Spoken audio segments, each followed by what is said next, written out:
ভালোবাসা যখন তোমাকে ইশারা করে তখন তার সঙ্গে চলার পথ কঠিন এবং বন্ধুর হলেও তুমি তাকে অনুসরণ করো। তার ডানা যখন তোমাকে জড়িয়ে ধরে তখন তার ডানায় লুকোনো তরবারি তোমাকে আঘাত করলেও তুমি আলিঙ্গনে আত্মসমর্পণ করো। সে যখন কথা বলে তখন তার কণ্ঠস্বরে তোমার স্বপ্ন যদি উত্তরের বাতাসে তস নস বাগানের মতো ভেঙে যায়, তবু তুমি তাকে বিশ্বাস করো।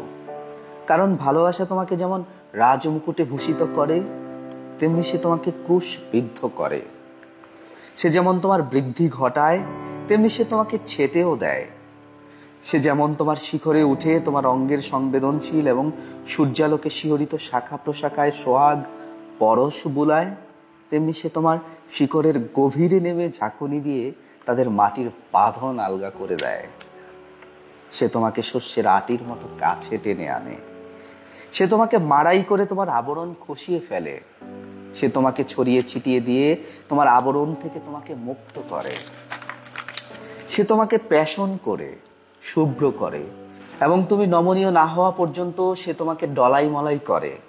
তারপর সে তোমাকে তার পবিত্র আগুনে সমর্পণ করে।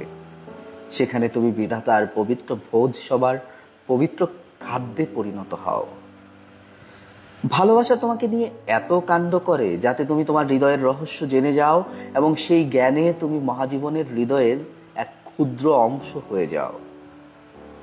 কিন্তু তুমি যদি ভীত সন্ত্রস্ত হয়ে তোমার ভালোবাসায় শুধু শান্তি এবং সুখ সন্ধান করো, তাহলে তোমার জন্য শ্রেয় তোমার নগ্নতা ঢেকে দিয়ে ভালোবাসার মারাই প্রাঙ্গণ ছেড়ে যাওয়া এবং এক ঋতু বৈচিত্র্যহীন ভুবনে প্রবেশ করা, যেখানে তুমি হয়তো হাসবে কিন্তু প্রাণ খুলে হাসবে না। তুমি হয়তো কাঁদবে কিন্তু তুমি প্রাণ খুলে কাঁদবে না। ভালোবাসা শুধু নিজেকে দেয় এবং নিজ থেকে নেয়। ভালোবাসার নিজের যেমন কিছু নেই, তেমনি সেও কারো নয়। কারণ ভালোবাসার জন্য ভালোবাসাই যথেষ্ট। তুমি যখন ভালোবাসো তখন বিধাতা আমার হৃদয়ে আসীন, এ কথা না বলে তুমি বরং বলো, আমি বিধাতার হৃদয়ে আসীন। তুমি ভালোবাসার পথ নির্দেশ করবে এ চিন্তা তুমি করো না, বরং ভালোবাসা যদি তোমাকে তার যোগ্য মনে করে তবে সেই তোমার পথ নির্দেশ করবে। নিজেকে পরিপূর্ণ করা ছাড়া ভালোবাসার আর কোনো কামনা নেই।